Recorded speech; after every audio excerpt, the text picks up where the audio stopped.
Welcome to ATIR Podcast Episode 4. I'm your host, Jesse. I'm here with my brother, Timothy. We are going to dive right into it. Check out that background we got. We said that we would boost it up. I can't wait to see how this video compares to the last one. It's going to be insane. Anyway, got some nice lighting. We're going to work on a couple things, but we're dialing stuff in. Yep. So today we're going to be talking about the expectations of men in society. And in that same vein, we're going to be talking about the financial situation in marriages, in a family unit, nuclear family, or in relationships in general, and how the burden of that tends to fall on men in order to perform. And it can be devastating if a man is either not willing to step up to the challenge, or if he does and he struggles with that to boot. So, you want to take it away? What do you got for me? First question. How do you feel about your expectations as a man to perform financially, physically, emotionally? I do tend to think that we do bring a lot of the issues upon ourselves. However, what I will say, the caveat to that is it doesn't seem like we would have friends or people that we can rely on if we cannot provide. So, for instance, no one's going to come up to Timothy's door and be like, hey, what's up, man? I haven't seen you in a while. I haven't seen you in months. Let's go hang out. Let's go grab lunch or something like that. I just don't see that happening unless I am providing some kind of service, whether that's emotionally, whether that's financially, whether that's calling, texting, making sure someone's doing okay. Because at the end of the day, as we know, we really only have to rely on ourselves. Do you believe all relationships are transactional? That's a good question.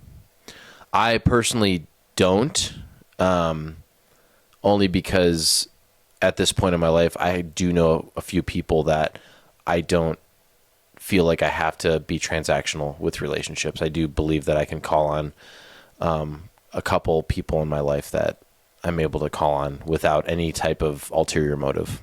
Do you think even with that, do you think that emotions can be a transaction that's provided between two parties? Sure. Absolutely. Yeah. What about you?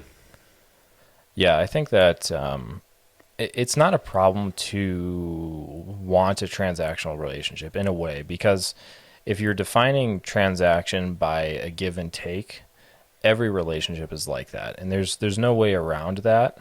There's going to be something that you have to give, something that the other party has to give. There's no such thing as really like two people that hang out and ego is completely out of the picture and there's nothing being taken or given. That's just like a fantasy, right? So when people say that, oh, well, you don't want a transactional relationship because that's going to have problems down the road. It's just like they don't understand. Every relationship, even with male friends, female friends, it's transactional.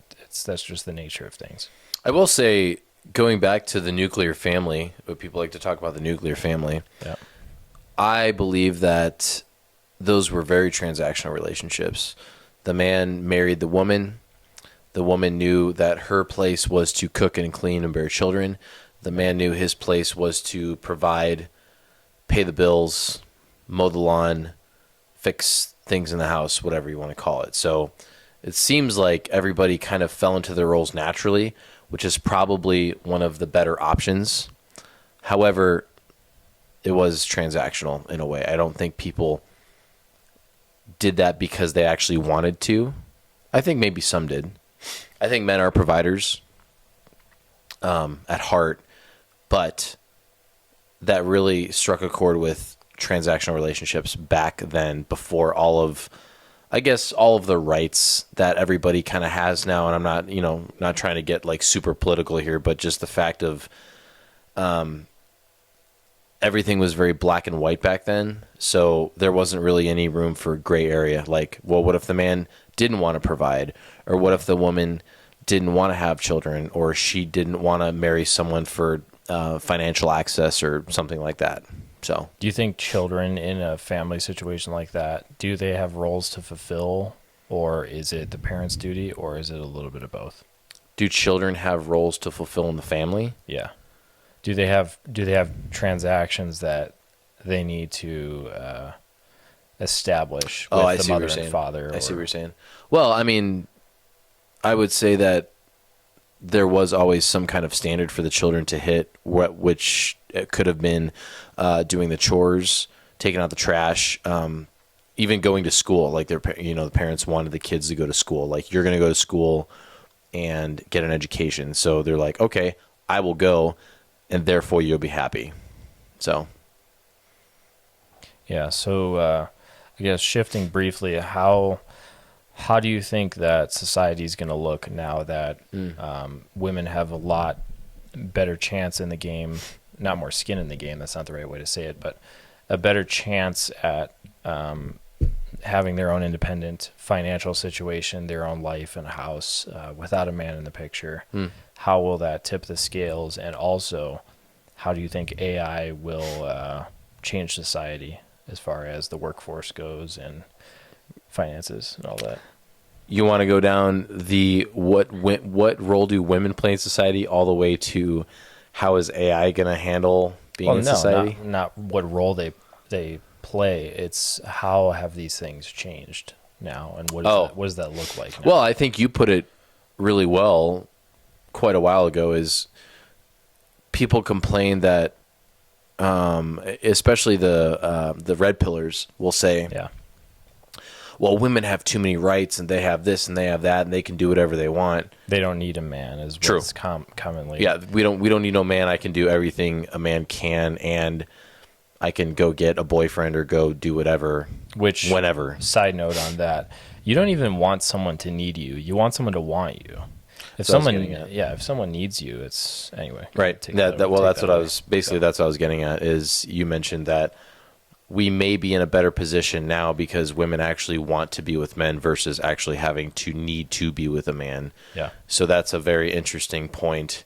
I think we've definitely tipped the scale pretty far because everybody seems to participate in hookup culture, but that's a whole nother topic. Yeah, I mean, I want a gal in my life to want to be with me just because she wants to be with me versus how much money I make or any of that stuff. All the stuff that I have, maybe perhaps the friends that I have, the relations that I have, all of that stuff, basically my reputation. Like, she wants to be with me only because of my reputation. Your status and your Right. ability to perform in a way. Yeah. So then shifting briefly over to AI, do you think that AI is going to fix the workforce? Do you think it's going to institute a financial basic income? And will that be a good thing for humanity? Yeah, it's funny you mentioned that because the friend I was chatting with today, the older gentleman, thinks, and he's been reading, that AI is going to completely take over the workforce in a matter of basically less than 10 years. And human beings are going to have a 2-day work week, which everybody's like, wow, a 2-day work week, that's great. But are we getting paid for the whole week?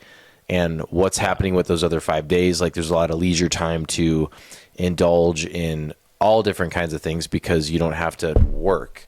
Now, Yeah. maybe, not working is probably a good thing if you're spending your time properly, but Some people don't know how to do that. Yeah. right. 2-day work week. Yeah, I don't know. Financially, I don't know. I mean, take one day at a time. I mean, Yeah. It's I anybody's think guess.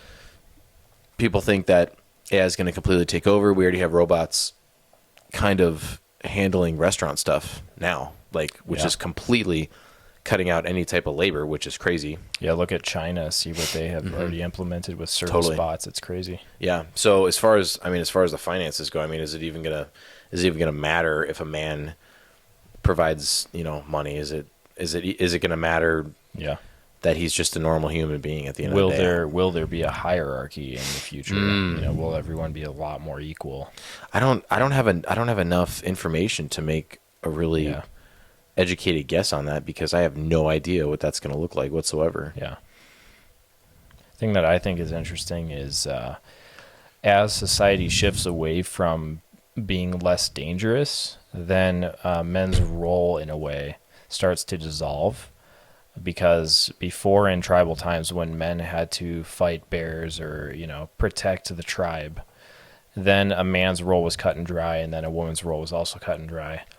And then moving into the 50s, or and then further into the Industrial Revolution, we started to get safer. We have pew pews, so now we can defend ourselves, and now we're seeing the shift even into seemingly a lot safer of a society with robotics and stuff. More So, docile? You think we're more docile as a society? I don't know about more docile. I mean, the gym culture is still pretty big, so men obviously still want to get jacked and stuff. But they would say that that's the only spot that they have to actually be a quote unquote man, or at least the gym bros would tell you that. Yeah. So it'll be interesting. To see if we shift to something a lot safer, and to see that if men, maybe men's idea of what they think they should be, to see if that even shifts. I think relationships and marriage are going to continually get worse, in my opinion. Yeah, because we have access to so much adult content. We have access to AI. Yeah. We have access to anything technological, and we can make anything look real, photorealistic. Yeah, so there's really no reason to almost deal with the opposite sex with whatever emotions or negative emotions come with it. They would rather just turn that off, men and women both. They would just rather turn it off and be like, no, I'm just going to dial in whatever I have to fit my needs, fit my need. Yeah. Yeah. And that goes with that goes with finances too. I mean, if we don't have anything to buy, and we're just sitting basically in a pod where we have everything we need, which is, again, food, adult content, water, some kind of liquid, and being able to sleep. I mean, there's really no reason to use money to go do anything, right? It's going to be interesting and see if we go down the agenda road too, and you'll own nothing and be happy, if ownership will become a thing of the past too, and everything's subscription based. I don't want to own anything. It's interesting. To be honest, I really don't want to own anything. I want to own these microphones, though. These things are sweet. Yep, true. Anyway, well, cool.